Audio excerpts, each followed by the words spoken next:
John Lennox is so brilliant whenever he has a discussion with people, especially atheists, because he sees the reasoning and the things that they're doing that they don't even know that they're doing or how they're doing it.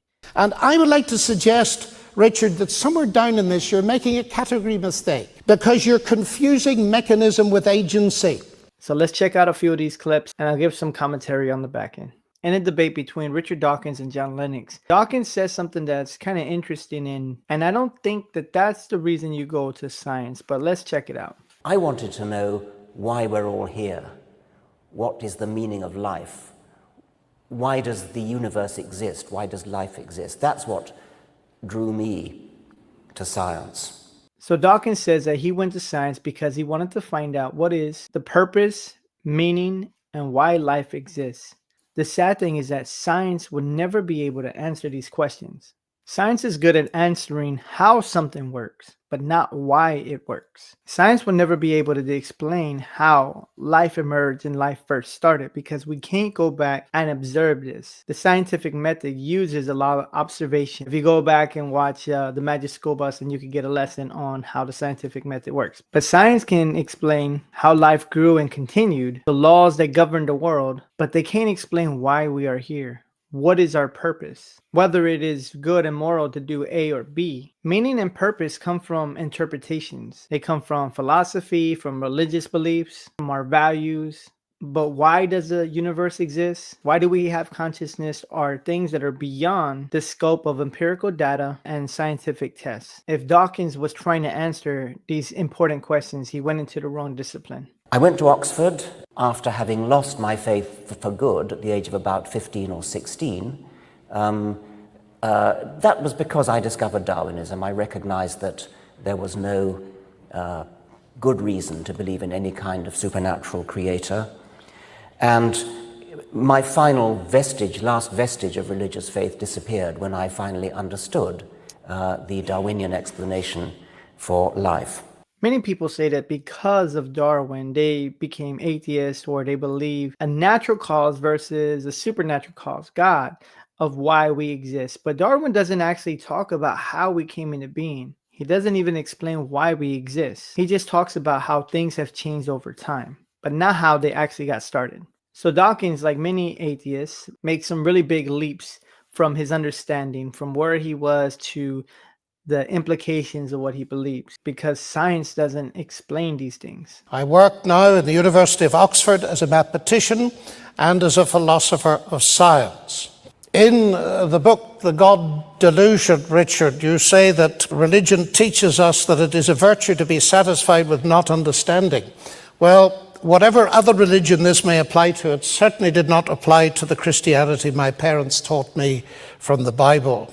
They encouraged me to be intellectually inquisitive because they were like that themselves. Not in spite of their Christian faith, but because of it. And I owe them an immense debt for setting me free to read everything from Marx and Russell to C.S. Lewis.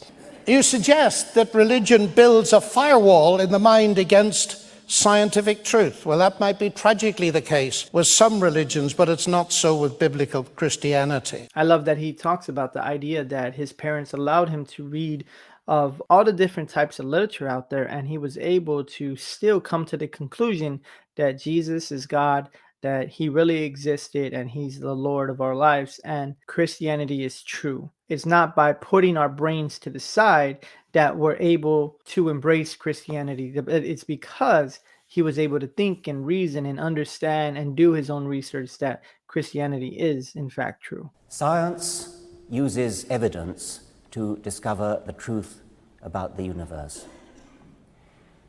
It's been getting better at it over the centuries in the teeth of opposition from religion, although it has to be admitted that, of course, science grew out of a religious tradition. In the way of understanding, we now understand essentially how life came into being. We know that we are all cousins of all animals and plants. We know that we're descended from a common ancestor, which might have been something like bacteria. We know the process by which that came about. We don't know the details, but we understand essentially how it came about. There are still gaps in our understanding. We don't understand how the cosmos came into existence in the first place, but we're working on that. The scientific enterprise is an active seeking out of gaps in our knowledge, seeking out of ignorance, so that we can work to plug that ignorance. But religion teaches us to be satisfied with not really understanding. Every one of these difficult questions that comes up, science says, right, let's roll up our sleeves and work on it. Religion says, oh, God did it. I love how Dawkins talks about how science grew out of a religious setting.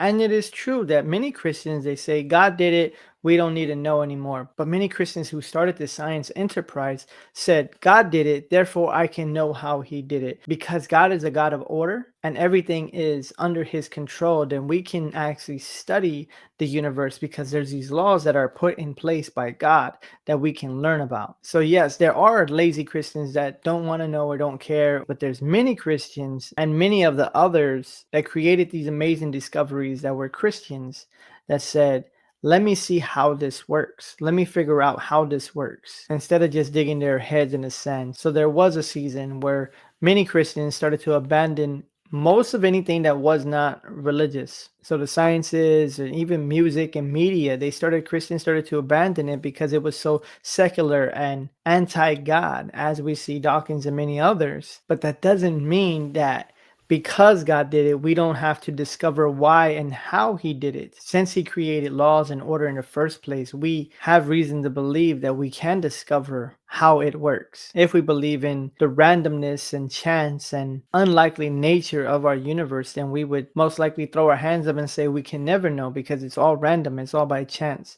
It's not guided by anything or anyone, therefore we can't really know. This is what Richard Dawkins gets wrong. We don't need to work on it. God did it. It's as simple as that.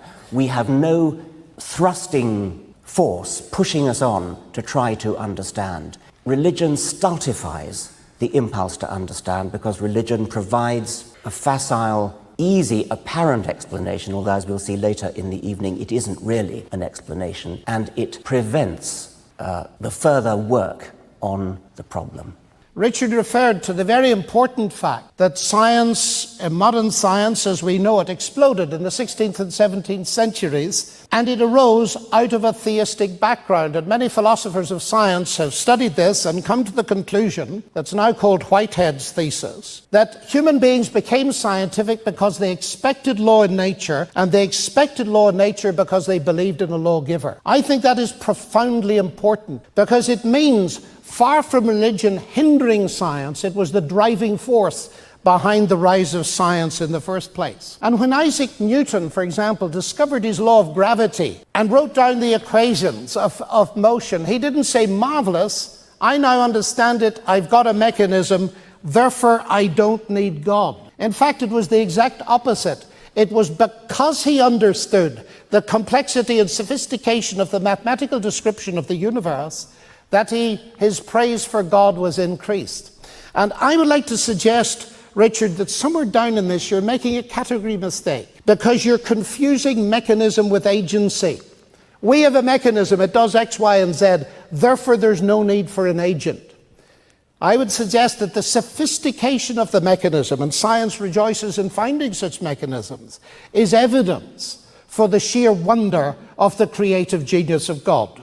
In my welcoming video, I mentioned that I wanted to create a YouTube channel for Christians that are in a world that is kind of difficult, where we're facing atheists and Islam and New Age and all these different kinds of movements. But we don't have to be afraid of any of them because there are answers and there's truth and there's really good interpretations of how to help other people see the truth of Jesus Christ. If there's any other videos that you want me to watch and kind of critique and look and break down, or maybe there's a video someone sent you and you don't know how to answer, or if you have any other questions, put them in the chat. And then until next time, peace. Also, make sure to like, subscribe, and share this with someone you think that it would impact or encourage.